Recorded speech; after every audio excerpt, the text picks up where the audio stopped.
Hello, I'm Cecile Richards, President of Planned Parenthood Federation of America.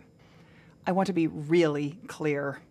The allegation that Planned Parenthood profits in any way from tissue donation is not true.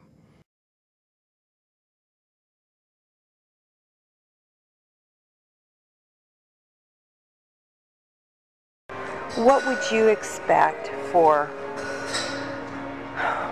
intact tissue? What sort of compensation? What sort of... Well, why don't you start by telling me what you're used to paying?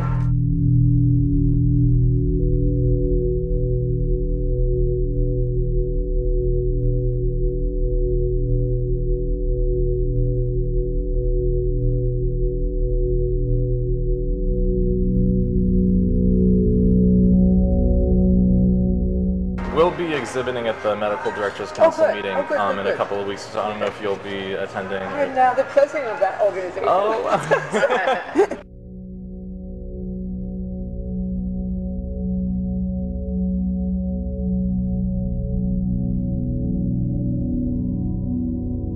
So we had just started the conversation, and Susan was explaining they're a startup, that they have been about a year in business. They're a for-profit company that's connecting researchers with people willing to donate tissue. Our volume, thank you for giving it to me, is 800 a year with 60 in the second trimester. And we've just started to talk about how the process worked with Novogenics down in Los Angeles when I was there. Okay. To back up a little bit, PPFA, our parent body, is on board with tissue donation, but we have to ask for a waiver to do it, and we have to lay out for them what our program's going to be like. And the mechanics of it was that Heather, Novogenics person, would come to the site, and our staff would sign the patients up and get consent, and then Heather would look at the tissue and take what she required. So it was logistically very easy for us. We didn't have to do anything. So it was compensation for this. We didn't have to do anything.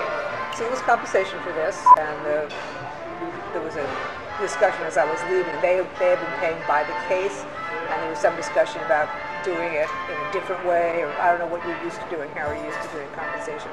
The patients don't get anything, of course. But. Okay, so I'd like, what would you expect for intact tissue? What sort of compensation? What sort of... Well, why don't you start by telling me what you're used to paying? Okay. I don't think so. I would like to know what would make you happy. What would work for you? Well, you know, in negotiations, the person who throws out the figure first is at a loss, right? So. No, I don't look at it that way. I know you want to play that game. I get it, but no, I want lowball because I'm used to low things from. You know what?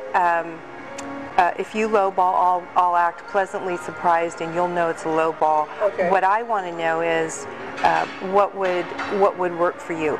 Don't lowball it. Okay. Tell me what you really. $75 a specimen. Oh, that's way too low. And that's way too low. I want to keep you happy. I've been at places that did 50 too. But see, we're not in it for the money. Well, why don't you start by telling me what you're used to paying? Oh, no, I want lowball $75 a specimen, and we don't want to be in the position of being accused of selling tissue and stuff like that. On the other hand, there are costs associated with the use of our space and all that kind of stuff. So what would you think about? Right. So way higher than that. So I'd like to start at around 100. Okay. Now this is for tissue that you actually take, not just the tissue that the person volunteered that you can't find anything. Right? Exactly. Now this is for tissue that you actually take, not just the tissue that the person volunteered that you can't find anything. Right? Exactly. Right. What we can use, what is intact. So that's why I'm saying no, don't lowball. I want you to be happy. It's complicated by the fact that our volume is so low too. I mean, are you looking at 8 and 9 week specimens, or only second trimester specimens? 10 to 12 week, end of the first trimester. If those are pretty intact specimens, then that's something we can work with. So that's an interesting concept. Let me explain to you a little bit of a problem, which may not be a big problem. If our usual technique is suction at 10 to 12 weeks, and we switch to using an iPass or something with less suction in order to increase the odds that will come out as an intact specimen, then we're kind of violating the protocol that says to the patient, we're not doing anything different in our care of you. And to me, that's a kind of a specious little argument, and I wouldn't object to asking Ian, who's our surgeon that does the cases, to use an iPass at that gestational age in order to increase the odds that he was going to get an intact specimen. But I do need to throw it out there as a concern, because the patient is signing something and we're signing something saying we're not changing anything in the way we're managing you just because you agreed to give tissue. I've heard of that before. Right. Yeah. No. It's definitely.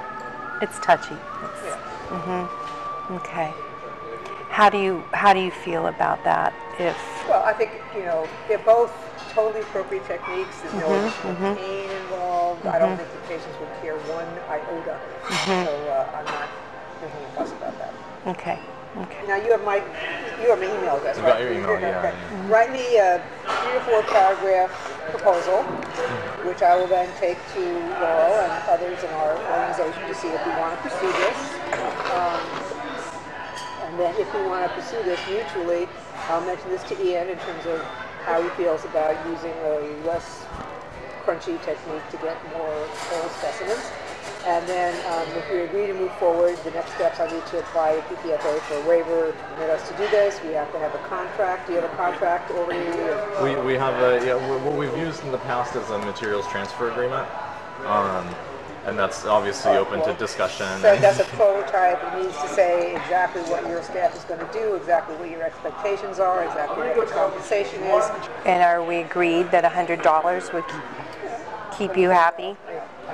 Well, let me agree to find out from other affiliates in California what they're getting. And if they're getting substantially more, then we can discuss it again. Yes. But the money is not the important thing. No, but it has to be big enough that it's but worthwhile it is something to talk about. I mean, it's one of the first things that you brought up, right? So, it has to be big enough that it's worthwhile. But it is something to talk about. I mean, it's one of the first things that you brought up, right? So. Now here's another thought: is we can talk about specimen as per specimen per case, or per procured tissue sample, which would be so that if we're able to get a liver thymus pair, maybe that is $75 per specimen, and so that's for for liver thymus pair, and that's $150, versus if we can get liver thymus, brain hemisphere, and all that, then and so that protects us so that we're not paying for what we can't use. I think it also maybe illustrates things. It's been years since I've talked about compensation, so let me just figure out what others are getting, and if this is in the ballpark, and that's fine. If it's still low, then we can talk about it. I want a Lamborghini. I said I want a Lamborghini. Don't we all, right? Yeah, exactly.